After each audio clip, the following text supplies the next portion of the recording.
వ్యాఖ్యలకు CM Chandrababu counter ఇచ్చారు. చంపండి నరకండి అంటూ ఎవరైనా మాట్లాడతారా అంటూ మండిపడ్డారు. చనిపోయిన ఏడాది తర్వాత పరామర్శకు వెళ్లిన జగన్ తన పర్యటనలో ఇద్దరు చనిపోయినా పట్టించుకోలేదని ఆగ్రహం వ్యక్తం చేశారు.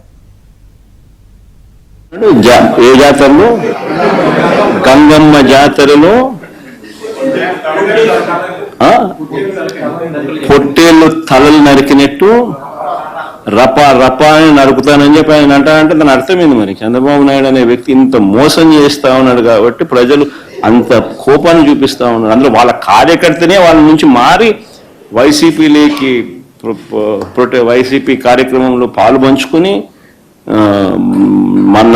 మన అభిమానస్తుడై నెక్స్ట్ టీడీపీ ప్రభుత్వంలో టీడీపీ వాళ్ళను రపా రపా ఏం జాతరలది గంగమ్మ జాతరలో పొట్టేలు తల నరికినట్ట రపా రపా నరుకుతాను.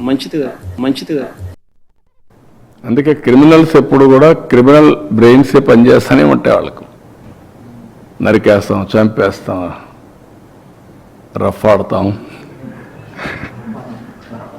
రఫా రఫా రఫా రఫా నరికేస్తాం. లేదంటే గంగ జాతరలో బలి ఇచ్చేస్తాం. ఒక గంగమ్మ జాతర కాదు, గంగమ్మ ఎవరి పేరు ఉంటుంది, తిరుపతే కాదు. ఆ గంగమ్మ జాతరలో పొట్టేళ్ళు నరకడం అలవాటు.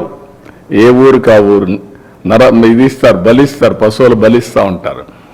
అది మాట్లాడే పరిస్థితి. ఊర్లో గ్రామ దేవతలు కూడా ఇచ్చేవాళ్ళు. ఒకప్పుడు ఒక ఊర్లో గ్రామ దేవత ఉంటే శక్తిని బట్టి ఒక పొట్టేల్ని బలిచ్చేవాళ్ళు.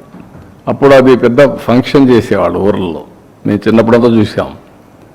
ఇంటికి ప్రతి ఒక్కడు పెంచేవాడు ఒకదాన్ని, ఒక పొట్టేలు పెంచేవాళ్ళు, కొనేవాళ్ళు. కొని దాన్ని బలిచ్చి అక్కడి నుంచి దాన్ని ఇచ్చేసేవాళ్ళు. అట్లా ఏరియస్ అంటే అంత ఆ స్టేజ్కి వెళ్ళిపోతున్నారు వీళ్ళు. ఏం చెప్తా.